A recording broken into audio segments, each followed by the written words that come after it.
মৃত্যু তো সবার হবে, ঠিক না বেঠিক? এমএলএ হোক, এমপি হোক, মন্ত্রী হোক, রাজা হোক, বাদশাহ হোক, মৃত্যু সবার হবে তো নাকি? নাকি মৃত্যু থেকে কেউ বাঁচতে পারবে? কথা বলছেন না কেন? আপনারা খবর হয়তো জানলেও জানতে পারেন, এই তো আজকেই আমাদের বসিরহাটের যিনি বিধায়ক, নাম শুনেছেন, হাজী নুরুল ইসলাম, উনি আজকে ইন্তেকাল করেছেন। ইন্না লিল্লাহি ওয়া ইন্না ইলাইহি রাজিউন। সে পার্টি কি করে আমি সেটা বলছি না, সে তো মুসলমান, ঠিক না বেঠিক? আবার হাজী নুরুল ইসলাম উনি আজকেই ইন্তেকাল করেছেন। তো হাজী নুরুল ইসলাম উনি একজন বিধায়ক, মানে এমপি ছিলেন, মেম্বার অফ পার্লামেন্ট, কিন্তু সেও কিন্তু মৃত্যু স্বাদ গ্রহণ করেছে, মারা গেল। ওনার পার্টি যারা আরো ছিল, কেউ তাকে কি ধরে রাখতে পেরেছে? জোরে বলেন। বেঁচে থাকা অবস্থায় লালবাতি গাড়ি চলে বিভিন্ন এলাকায় ঘুরেছে, এসি ঘরে শুয়েছে, অনেক আনন্দ, অনেক আপনার আরাম আয়েশে জিন্দেগি করেছে, দামি দামি পোশাক পরেছে। কিন্তু এমপি হোক আর যাই হোক, কবরে নামানোর সময় কি আর এসি দেওয়া হবে নাকি? কথা বলছেন না কেন? এই যে হাজী নুরুল ইসলাম সাহেব মারা গেছে, ওনার ছেলে যদি মনে করে আমার আব্বা এমপি ছিল, এসি ছাড়া ঘুমাতে পারতো না, তো কবরে একটা এসির লাইন করে দিই, হবে নাকি? কবরে কি আপনার কাফনের যে তিনটে দেওয়া হয় পুরুষদের, ইজার, লিফাফা আর পিরহান, কটা? তিনটে। তো ওনার ছেলে যদি মনে করে আমার আব্বা এমপি, আমি তিনটে দেবো না, আমার মন পোষাবে না, আমার আব্বা শীতকালে কবরে ঠান্ডা লাগবে, একটু ভালো করে 50-60টা কাপড় দেবো, হবে? যেই হোক না কেন, রাস্তার ফকির হোক আর ওই আপনার কি বলে মরহুম হাজী নুরুল ইসলাম, যেই হোক না কেন, কবরে যাওয়ার সময় সিস্টেম সবার কি হবে? জোরে বলুন। একই হবে, মৃত্যু তোমার হবেই। মনে রাখতে হবে, দুনিয়ার জমিনে অনেক বাহাদুরি, দুনিয়ার জমিনে অনেক ক্ষমতার অধিকারী হতে পারে, কিন্তু মৃত্যু যেদিন হবে সব ক্ষমতা তোমার কাছ থেকে কেড়ে নেওয়া হবে, ঠিক না বেঠিক? জোরে বলুন। বেঁচে থাকা অবস্থায় কোন এমপি, কোন এমএলএ যদি সরকারি আপনার কোন বেসরকারি নার্সিংহোমে গিয়ে তাদের কার্ড দেখাতো, তাহলে তাদের আলাদা রকম ফ্যাসিলিটি দেওয়া হতো না? হতো না? জোরে বলেন। কবরে মনে করেন ওই এমপির যে কার্ড ঢুকিয়ে দেওয়া হয়েছে, ফারিস্তা দেখে ইংরেজিতে লেখা আছে মেম্বার অফ পার্লামেন্ট, ফারিস্তা তো আরবি ছাড়া বোঝে না, ও হয়তো মনে করবে হয়তো লিখে দিয়েছে বেশি করে মারার কথা, বাড়ি আরো বেশি চালাবে, ঠিক না বেশি?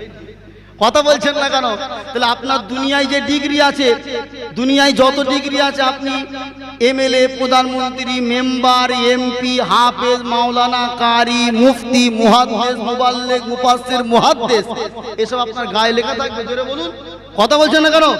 কবরের ভিতরে ফারিস্তা আপনার চেহারা দেখেই বুঝে নেবে এটা নবীর দল, এটা না অন্য কারোর দল, ঠিক না বেঠিক? জোরে বলুন। আপনার আমল কবরে বলে দেবে। যে কথা বলছিলাম, যুবক ছেলে কবরে গেছে, চুলের স্টাইল মোরগ স্টাইল। কি স্টাইল? আমি নাম দিয়েছি মোরগ স্টাইল, কেননা কিছু কিছু মোরগের মাথায় দেখেছেন তো ঝুঁটি থাকে, আছে না নেই? তো আমার যুবক ভাইরা ঠিক ওই খেলোয়াড়দের মতো ফলো করে মাঝখান দিয়ে একদম বর্ডার দিয়ে ঝুঁটি রেখেছে। আল্লাহর মানুষ করেছে, পছন্দ হচ্ছে না, বলে আমি একটু মোরগ হব। কথা বলে মোরগ। কবরের ভিতরে আল্লাহ যদি না করুক, মৃত্যু হলো, চলে গেল। আবার কিছু যুবক ছেলেদের দেখবেন চুলের ভিতরে 3-4 রকম কালার, আছে না নেই? কথা বলেন। মানুষের চুল সাদা হয়ে গেলে কালার করলো, ঠিক আছে, নবী ঠিক আছে, নবীজি হাদিসে বলেছেন তোমাদের চুল যদি সাদা হয়ে যায় তোমরা কালো বাদ দিয়ে যে কোনো কালার করবে। আবার এই কালো কালার করা যাবে, অনেকে কালার মানে আবার কালো মনে করে।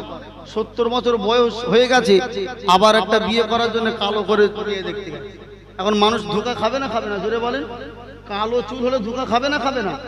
কিন্তু লাল করলে বুঝে নেবে যন্ত্র মনে হয় পেকে গেছে, তাই লাল করেছে। কিন্তু কালা করলে কিন্তু মানুষ ধোঁকা খেয়ে যেতে পারে, ঠিক না বেঠিক? তাই কালো কালারটা করা যাবে না। কালো বাদ দিয়ে সবুজ, গ্রিন, আপনি নীল সব করতে পারেন, কালোটা করা যাবে না।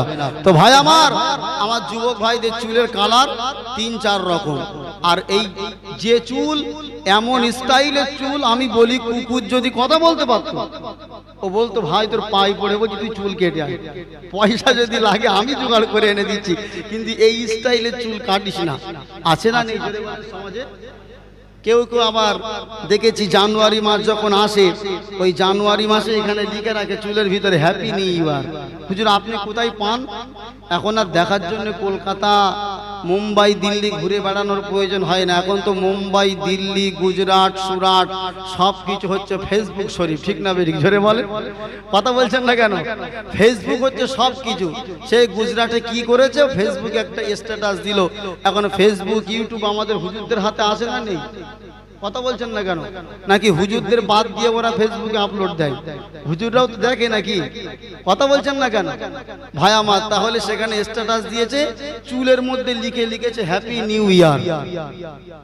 কবরের মধ্যে এই অবস্থায় গেল, ফারিস্তা চিন্তা করবে যন্ত্র মনে হয় ভুল করে ঢুকে পড়েছে। কেন? কবর তো মুসলমানদেরই হয়, ঠিক না বেঠিক?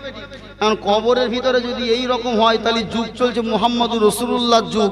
ফারিস্তা ভাববে কি ব্যাপার, মুহাম্মাদের উম্মত, অথচ দেখে হচ্ছে এ তো ফেরাউনের মতো কাজ, ঠিক না বেঠিক?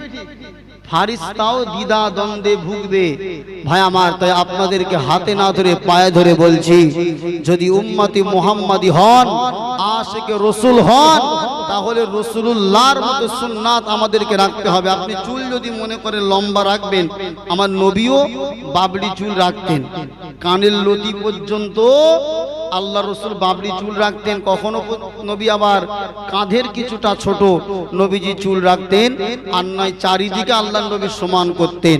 ওই আপনার দুই দিকে ছোট, মাঝখানে বড়, এইগুলো হচ্ছে ইহুদি নাসারাদের কালচার। তাই রাসূলুল্লাহর মতো স্টাইল আমরা ধারণ করব। সকলে বলুন ইনশাআল্লাহ। একটু জোরে বলুন না ইনশাআল্লাহ। মুহাব্বতে দরুদ শরীফ আল্লাহুম্মা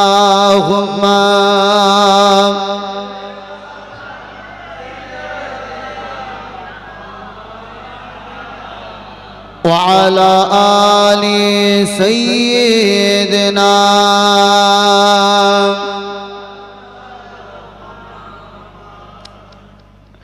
আমারি মনেতে আছে যে মদিনা, তাই তো হৃদয় আমার আর দেরি সহে না।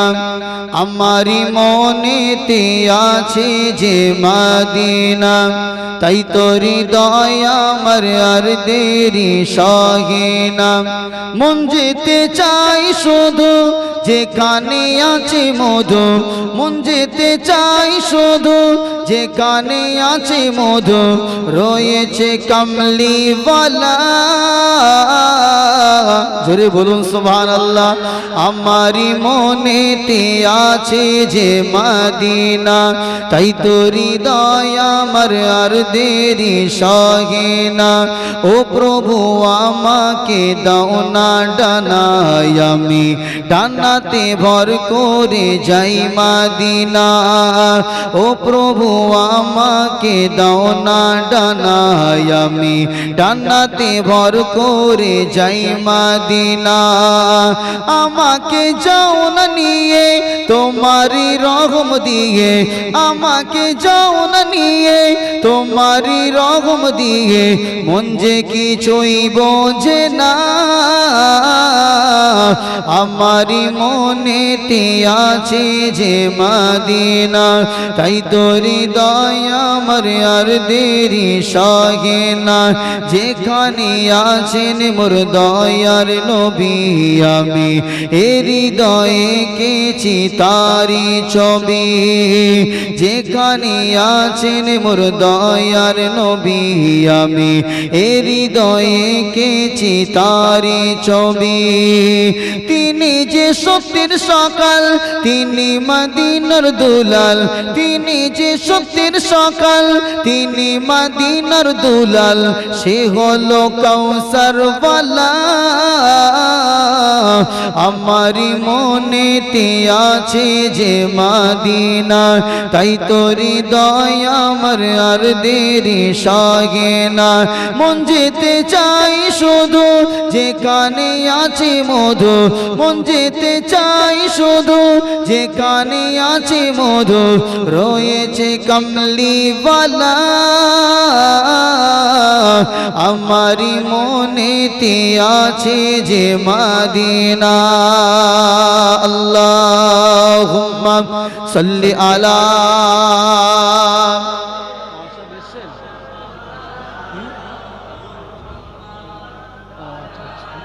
কটায় উঠবো?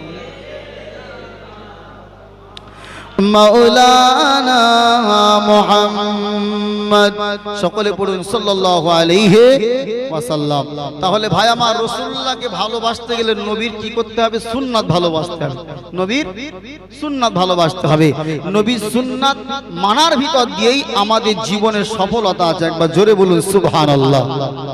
ভাই আমার, আমরা যারা খানা খাই, ভাত খাই, ভাত খাওয়ার শেষে এই থালা পরিষ্কার করে চেটে চেটে খাওয়া, এটা হচ্ছে সুন্নাতে নবাবী। একবার জোরে বলুন সুবহানাল্লাহ। কিন্তু এই সুন্নাত আজকে আর মানা হয় না। কিছু কিছু মানে মানুষ এখনো মানেন। আবার যখন কোনো শাদী বাড়ি গিয়ে এই সুন্নত আপনি পালন করতে যাবেন, কিছু মানুষ আপনাকে দেখে ঠিল্লি করবে, ঠিক না বেঠিক?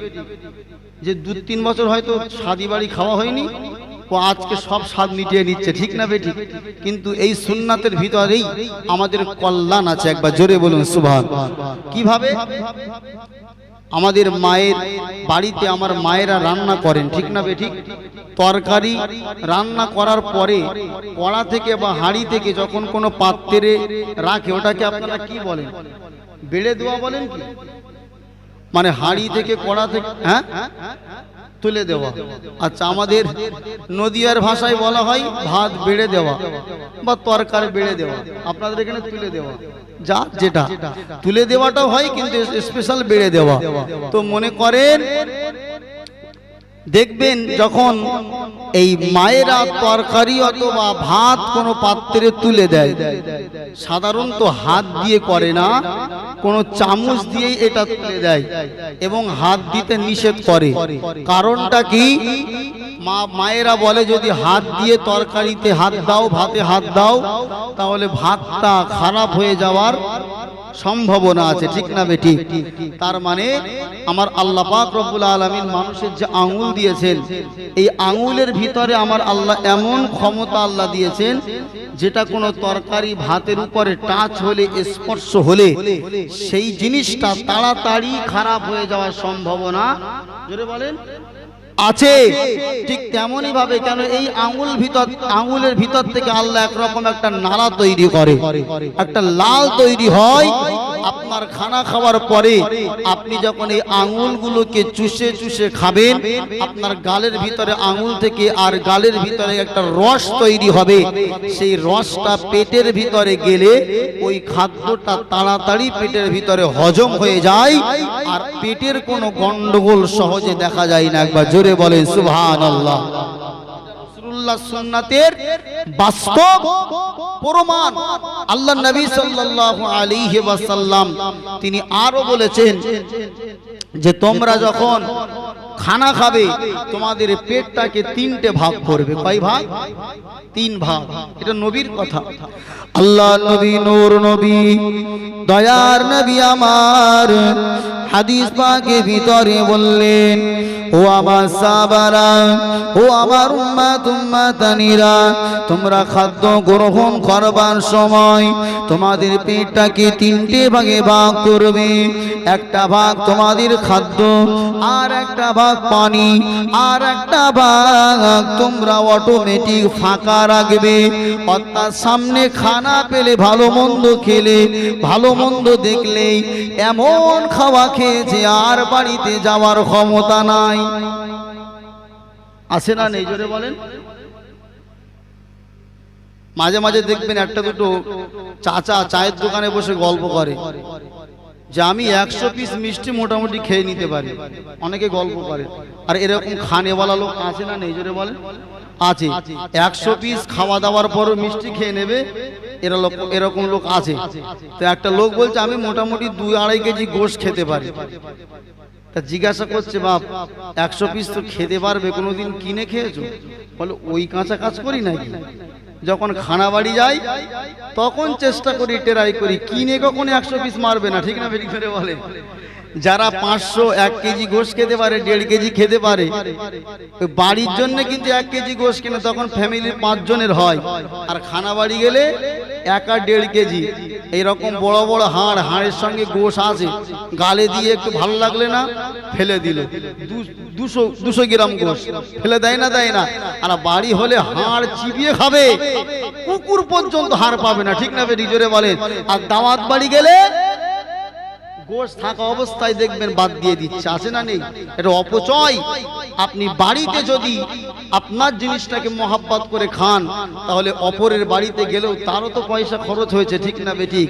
পরের বাড়িতে গিয়ে এমন সাঁটা সাঁটলেন, পেট মোটা হয়ে গিয়ে চলবার ক্ষমতা নেই, এমন খাওয়া খেয়েছে, মিষ্টি খেয়ে গাছের নিচে ঘুমিয়ে আছে, গাল দিয়ে মিষ্টির রস বার হচ্ছে, ঘুমিয়ে পড়েছে, কোনো হুঁশ নেই, গালের মধ্যে পিঁপড়ে বেড়াচ্ছে, গালের ভিতরে পিঁপড়ে, মানে এত কষ্ট হয়েছে ঘুমাচ্ছে, এরকম পড়ে আছে। একটা লোককে বলছে, ও ভাই, ও তাড়াতাড়ি চোখ খুলে বলছে কি আমার দাওয়াত আছে নাকি? গাল দিয়ে রস বার হচ্ছে, এখন বলছে আছে নাকি? তো ভাই আমার, রাসূলুল্লাহ সুন্নাত অনুযায়ী আপনি যদি পেটটাকে 3টে ভাগে ভাগ করেন, আপনার উপকারটা কি হবে? হজমটা তাড়াতাড়ি হবে, জোরে বলেন সুবহানাল্লাহ। মায়েরা যে মিক্সচার মেশিনের ভিতরে আদা, রসুন, পেঁয়াজ, লঙ্কা দিয়ে মিক্সচার করে, ওই মিক্সচার মেশিনের ভিতরে কিন্তু সম্পূর্ণ মুখটাকে পরিপূর্ণ করলে মিক্সিং ভালো হয় না, হালকা একটু ফাঁকা রাখলে যাতে করে জিনিসটার ভিতরে ঘোরার জায়গা পায়, ঠিক না বেটি জোরে বলেন? তো ওটা যে গুঁড়ো হচ্ছে, আপনার পেটের ভিতরে যে খাদ্যগুলো যায়, এটার হজম করার জন্যও আল্লাহ এক প্রকারের মেশিন পেটের ভিতরে রেখেছে। সেটা যদি ঘোরারই চান্স না পায়, তো হজমটা হবে কি করে? সব তো ভর্তি করে লোড, পানি ফাঁকা নয়, তো হবে কি করে ভাই? কিন্তু আপনার পেটটা যদি ফাঁকা থাকে, তাহলে আপনার হজম শক্তি ভালো হবে, গ্যাস, অম্বল এগুলো অত সহজে হবে না। এটা রাসূলুল্লাহর দেখানো পথ, রাসূলুল্লাহর বলা শেখানো পথ, জোরে বলুন সুবহানাল্লাহ, আরো জোরে বলুন সুবহানাল্লাহ। আব্বা যা ভাইয়ানেরা, নওজওয়ানেরা, তরুণেরা, আমার আল্লাহ পাক এই জন্য কোরআনুল কারীমের ভিতরে জানিয়েছেন, লাকাদ কানা লাকুম ফি রাসূলিল্লাহি উসওয়াতুন হাসানাহ। হে আমার বান্দা বান্দিরা, আমি আল্লাহ পাক জানিয়ে দিলাম, লাকাদ কানা লাকুম ফি রাসূলিল্লাহি উসওয়াতুন হাসানাহ, তোমাদের জন্য আমার রাসূলের ভিতরেই আছে উত্তম আদর্শ। একবার জোরে বলুন সুবহানাল্লাহ। আল্লাহ নবী ১৫০০ বছর আগে হাদিসের ভিতরে জানিয়ে দিয়ে গিয়েছিলেন, ওগো আমার সাহাবারা, ওগো আমার সারা, ঘুম থেকে জাগ্রত হয়ে যখন কোনো পানির পাত্রে হাত দিয়ে উজু করবার মনস্থ করবে, ও আমার সাহাবারা, আমি নবী জানিয়ে দিলাম, যেন ওই পাত্রের ভিতরে হাত ধৌত না করা পর্যন্ত ওই পানির পাত্রের ভিতরে হাতটা প্রবেশ করাবে না। কেননা ঘুমের ভিতরে তোমাদের হাত কোথায় যায় তোমাদের খবর থাকে না, ঠিক না বেটি? ঘুমিয়ে থাকলে হুঁশ থাকে না, কি জোরে বলেন? ঘা পাঁচড়া হয়েছে, ওই অবস্থায় চুল কাটছে, ঠিক না বেটি? সকালবেলা উঠে হাত ফাত না দিয়ে যদি মুখে ঘষে, তো বিরাট উপকার হবে তো নাকি? ভাই আমার, নবীর শেখানো কথা হলো, আপনার হাত ভালো করে ধুয়ে নিতে হবে। হাত ধুয়ে নিলে কি হবে জোরে বলুন? আপনার হাতের ময়লা ক্লিয়ার হবে, আপনার জীবাণু দূরীভূত হবে, জোরে বলুন সুবহানাল্লাহ। নবীর শেখানো এই কথা ১৫০০ বছর পরে মানুষকে শেখানো, শিক্ষা দেওয়া হলো। করোনা যখন এলো, করোনা ভাইরাস, তখন মানুষকে বলা হচ্ছে তোমরা স্যানিটাইজার ব্যবহার করো, ঠিক না বেটি? আল্লাহ রসুলের উম্মাত, আল্লাহ রসুলের অনুসারীদের নবী আমার ১৫০০ বছর আগেই যে স্যানিটাইজ দিয়ে গেছেন, 5 ওয়াক্ত নামাজের সময় ভালোভাবে যদি কোনো মানুষ ওযু করে, আল্লাহ চাইলে ওই মানুষটা শরীরে আল্লাহ কখনো বড় রোগ দেবে না, জোরে বলেন সুবহানাল্লাহ, আরো জোরে বলুন সুবহানাল্লাহ। আমার আব্বা জান ভাইজানেরা, নওজওয়ানেরা, তরুণেরা, আল্লাহ রাসূল হাদিস শরীফের ভিতরে আরো বললেন, মা আসফালা মিনাল কাবাইনি মিনাল ইজারি ফিন্নার। আল্লাহ নবী বললেন, ও আমার সাহাবারা, ও আমার সাহাবারা, আমি নবী জানিয়ে দিলাম, মা আসফালা মিনাল কাবাইনি মিনাল ইজারি ফিন্নার। আমার যে উম্মাত উম্মাতানির পাজামা বা লুঙ্গিটা টাকনুর নিচেতে থাকবে, অর্থাৎ আপনার পায়ের গাঁটুর নিচেতে থাকবে। আল্লাহ নবী বললেন মিনাল ইজারি ফিন্নার, পাজামাটা যদি টাকনুর নিচেতে থাকে আমার আল্লাহ ওই জায়গাটা জাহান্নামের আগুনে জ্বালাবে। এ নওজওয়ান তরুণেরা, এ রাসূলুল্লাহ দিওয়ানারা, এখান থেকে স্পষ্ট হয়ে যায় পুরুষদের জন্য টাকনুর নিচেতে লুঙ্গি বা পাজামা পরা এটা হলো হারাম হারাম হারাম। তাহলে আমরা যদি রাসূলুল্লাহর প্রকৃত আশিক হই, রাসূলুল্লাহর প্রকৃত যদি মোহাব্বত করনে वाला হই, আমাদের লুঙ্গি বা পাজামাটা কখনোই আমাদের টাকনুর নিচেতে যাবে। জোরে বলেন।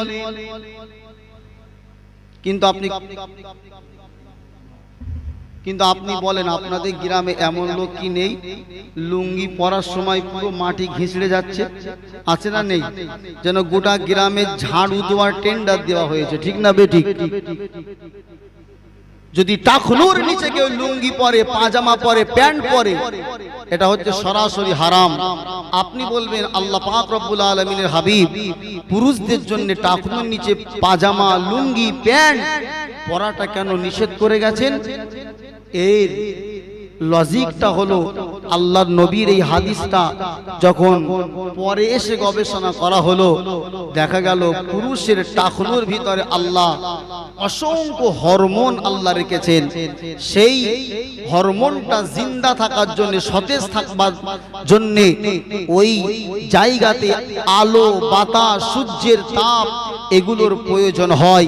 কিন্তু কেউ যদি ওই টাকনুটা লুঙ্গি পাজামা দ্বারা সবসময় ঢেকে রাখে, তাহলে আলো, বাতাস এগুলো থেকে ওই হরমোনগুলো কি হয়? মাহরুম হয়। তার কারণে একটা পুরুষের বিভিন্ন রকম রোগ, বিশেষ করে যৌবন ক্ষমতা কমে যেতে পারে। আল্লাহর নবী ১৫০০ বছর আগে যুব সমাজকে সচেতন করবার উদ্দেশ্যে আল্লাহ রাসূল বলেছেন তোমরা টাকনুর উপরে কাপড়টা পরবে, তাহলে তোমাদের কোনো রকম রোগ আর হবে না। এটা নবীর হাদিসের বাস্তবতা। একবার জোরে বলুন সুবহানাল্লাহ। ভাই আমার, সেই জন্য এখন বর্তমান যুগে ইহুদি নাসারারা তারা তো আমাদের মতো বসে নাই, তারা নবীজির হাদিসগুলো, কোরআনের আয়াতগুলো নিয়ে গবেষণা করে। তারা হাদিস কোরআন গবেষণা করে এখন যে প্যান্টগুলো বার করছে আমি দেখছি সব টাকনুর উপরে, ঠিক না বেঠিক? জোরে বলেন। আগে প্যান্টগুলো অধিকাংশ ঝুলে থাকতো, কিন্তু এখন টাকনুর উপরে। এটা একটা ফ্যাশনে পরিণত হয়েছে। কোন যুবক ছেলে যদি লম্বা প্যান্টও পরে, তুলে তুলে দেখি, এটা একটা ফ্যাশন হয়েছে। আগে লজ্জা করতে, এখন ফ্যাশন। আবার এই ফ্যাশনের সঙ্গে আর একটা ফ্যাশন যুক্ত করে দিয়েছে যে টাকনুর উপরে যখন প্যান্ট পরবো তাহলে খালি কেন রাখবো, তাই পায়ে এখন ছেলেরাও দেখবেন কালো নুপুর পরছে। আছে না নেই? কালো নুপুর মানে কালো কার। পায়ে দেখবেন ছেলেরা কি করছে? কাঁচ জড়াচ্ছে। ছেলেরাও বলেন, মেয়েরাও বলেন, পায়ে কালো কার বেঁধে রাখে। আছে না নেই? এখানেও মনে কিছু কিছু আছে। কারো পায়ে আছে নাকি? কথা বলেন, আছে? কালো কার বেঁধে রেখেছে। আমার মায়েরা হাঁস মুরগি যাতে লোকের হাঁস মুরগির সঙ্গে মিশে না যায়, সেই জন্য মুরগির পায়ে, হাঁসের পায়ে সব বেড়ি বেঁধে রাখে, দড়ি, চিহ্ন যে এটা আমার হাঁস, আমার মুরগি। এরাও কিছু হাঁস মুরগি হচ্ছে নাকি? পায়ে কালো কার বেঁধেছে। এই স্টাইলে ফ্যাশন কোথান থেকে এসছে? আপনি এর কোন রকম হাতাম, এর মূল খুঁজে পাবেন না। কেননা এইগুলো সম্পূর্ণ সমাজে ডেলিভারি করে ইবলিস, শয়তান। কে? জোরে বলেন। শয়তান। আপনি খুঁজে পাবেন না স্টাইল কোথা থেকে আসলো। এরকম মাঝে মাঝে শয়তান একটা দুটো মানে স্টাইল, কথা সমাজের বুকে ডেলিভারি দেয়, সেটা সমাজময় চলে, যার কোনো হাতামাতা থাকে না। বাপ এখান থেকে বেশ কয়েক বছর আগে আপনাদের এলাকায় বাঁশের পানি বলে কোনো খবর হয়েছিল? হ্যাঁ, রাত 1টা 2টোর সময় সব বাঁশ ঝাড়ে কোপ পড়ছিল, শুধু বাঁশের পানি খাচ্ছিল। এই খবর আপনারা জানেন তো? আমার তো ভালো মনে আছে। ভাই আমার, খবর পাওয়া গেল বাংলাদেশের কোনো পীর মারা গেছে, মারা যাওয়ার আগে নাকি ওসিয়াত করেছে কেউ যদি বাঁশের ভিতরের পানি খায় তাহলে যে নিয়াত করে খাবে সব রোগ তার সেরে যাবে। এই কথা শুনে মানুষ পাগল। আচ্ছা বলেন, বাংলাদেশে কোন পীর সাহেব মরেছে 1-1.5 ঘন্টার ভিতরে তাম পৃথিবীময় খবরটা, এলাকাময় খবরটা ছড়ালো কি করে? তার মানে এর যে ডেলিভারি বয় ছিল ওর নাম হচ্ছে ইবলিস শয়তান। মানুষ বাঁশের পানি হদ্দ খাওয়া খেয়েছিল, ঠিক না বেটি? জোরে বলেন। সব ওই পানি যারা এই নিয়াতে খেয়েছে বাঁশের পানি আমার ভালো করবে, সব শিরিক হয়ে গেছে। আল্লাহর কাছে ইস্তেগফার পড়ে নেবেন। শিফা দেনেওয়ালা একজন, তিনি কে? জোরে বলেন আল্লাহ। আর এরা বিশ্বাস করেছিল বাঁশের পানি যে যে নিয়াতে খাবে তার সেই কাজ সেরে যাবে। বাঁশ কেটে দবা সেরেছে, কিন্তু পরে দেখা গেল যে বাঁশ কাটলে এমনি বাঁশের ভিতরে পানি। জোরে বলছেন না কেন? কিন্তু তখন কারোর মাথায় আসেনি, শুধু পানি কাটছে আর পানি খাচ্ছে, বাঁশের পানি। বাঁশের পানি শুধু সেই দিন নয়, এখনো যদি বাঁশ কাটেন বাঁশের ভিতরে পানি পাওয়া যাবে না? যাবে, কিন্তু শয়তান এটা ডেলিভারি করে দিয়েছে, ব্যাস মানুষ এটা নিয়ে মাত হয়ে গেছে। এই যে পায়ে কার বাঁধা, এই স্টাইলটার আপনি মূল খুঁজে পাবেন না। এটারও মূল কোথা থেকে? জোরে বলুন, শয়তান থেকে। শয়তান মাঝে মাঝে এই রকম ডেলিভারি দিয়ে দেয়। আমার আব্বা জান, ভাই জানেরা, এই জন্য আমি যুবক ভাইদেরকে বলবো, আল্লাহ নবীর হাদিসের কথা যদি আমরা মনে প্রাণে মেনে নিতে পারি, অর্থাৎ মান আহাব্বা সুন্নাতি, আমার নবী বলেছেন আমার সুন্নাতকে যারা মুহাব্বত করবে, এ নওজোয়ান তরুণেরা, এ রাসূলুল্লাহ দিওয়ানারা, আল্লাহ নবীর সুন্নাত হলো দাড়ি। আমি নবীর সুন্নাত, আমি নবীর উম্মত, আমার মুখে নবী দাড়ি নাই, তাহলে আমি কেমন আশিকে রাসূল হলাম? আমি নবীর সুন্নাত দাবি, আমি নবীর উম্মত দাবি করি, অথচ নবী সাল্লাল্লাহু আলাইহি ওয়াসাল্লামের মতো পোশাকটা আমি পরতে পারলাম না। আমার নবী যেভাবে খানা খেতেন, আমার নবী যেভাবে ওঠা বসা করতেন, আমার নবী যেভাবে মানুষের সঙ্গে আচার ব্যবহার করতেন, সেইভাবে যদি আমি আপনি আচার ব্যবহার করতে না পারি, তাহলে কিন্তু আমরা প্রকৃত রাসূলুল্লাহর আশিক হতে পারলাম না। নবীর সুন্নাত যারা মানবে, নবীকেই তারা মুহাব্বত করে। এ নওজোয়ান তরুণেরা, কিন্তু আল্লাহর রাসূলের আশিক সমাজে কিছু বার হয়েছে, তাদের মুখে দাড়ি নাই, কিন্তু তারা এমন ভাব দেখাতে চায় যে আমরা হলাম আল্লাহ রাসূলের বড় আশিক। তারা আবার মাঝে মাঝে নবীর নামে শান গায়, গজল গায়, পেলে দিদার একটিবার তোমাকে খোদার কসম, কলিজার খুন দিয়ে তখন ধোয়াবো তোমার কদম, পেলে দিদার একটিবার তোমাকে খোদার কসম, কলিজার খুন দিয়ে তখন ধোয়াবো তোমার কদম। কুরুনি দেখেনি ভাঙে ইশকে সকল দাঁত, তুমি মোর শাফায়াত, তুমি মোর শাফায়াত, ইয়া নবী মুহাম্মদ, ইয়া রাসূল মুহাম্মদ, তুমি মোর শাফায়াত, তুমি মোর শাফায়াত। আছে না নেই গজল? শুনেছেন তো? আর সম্ভবত এই গজলের যারা মেন শিল্পী আপনাদের দক্ষিণেরই কোনো ছেলে, ডায়মন্ড হারবারের দিকে বাড়ি, আমি নাম বলবো না। ভাই আমার, গজলের ভিতরে যে কলিটা বলেছে যে পেলে দিদার একটি বার তোমাকে খোদার কসম, কলিজার খুন দিয়ে তোমাকে তোমার পাটা ধুইয়ে দেব।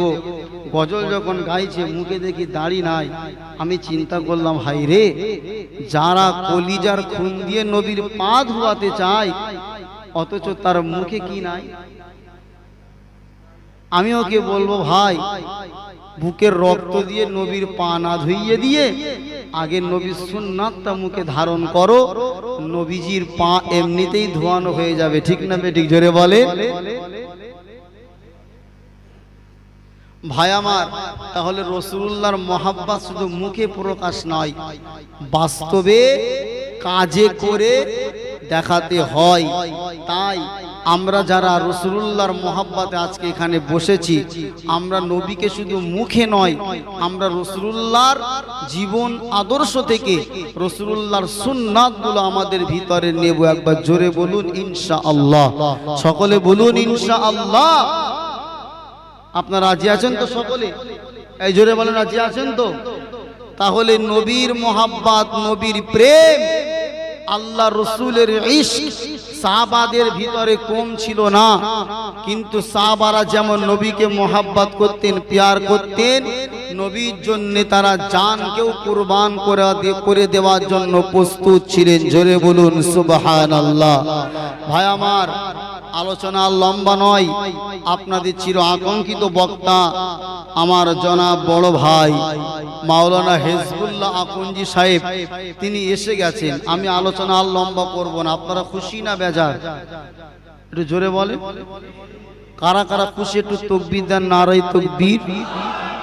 মাশাআল্লাহ, আরো জোরে বলে নারায়ে তাকবীর। জনাব মাওলানা হিজবুল্লাহ সাহেব, সকলে বলুন জিন্দাবাদ।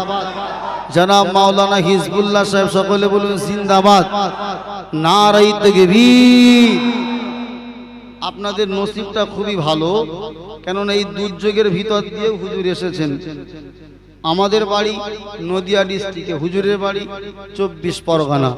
তবে আমাদের বাড়িটা নদিয়ার একদম বর্ডারে, 24 পরগনা নদিয়ার বর্ডারে। আমাদের বাড়ি থেকে হুজুরের বাড়ি কত কিলোমিটার হবে ভাই?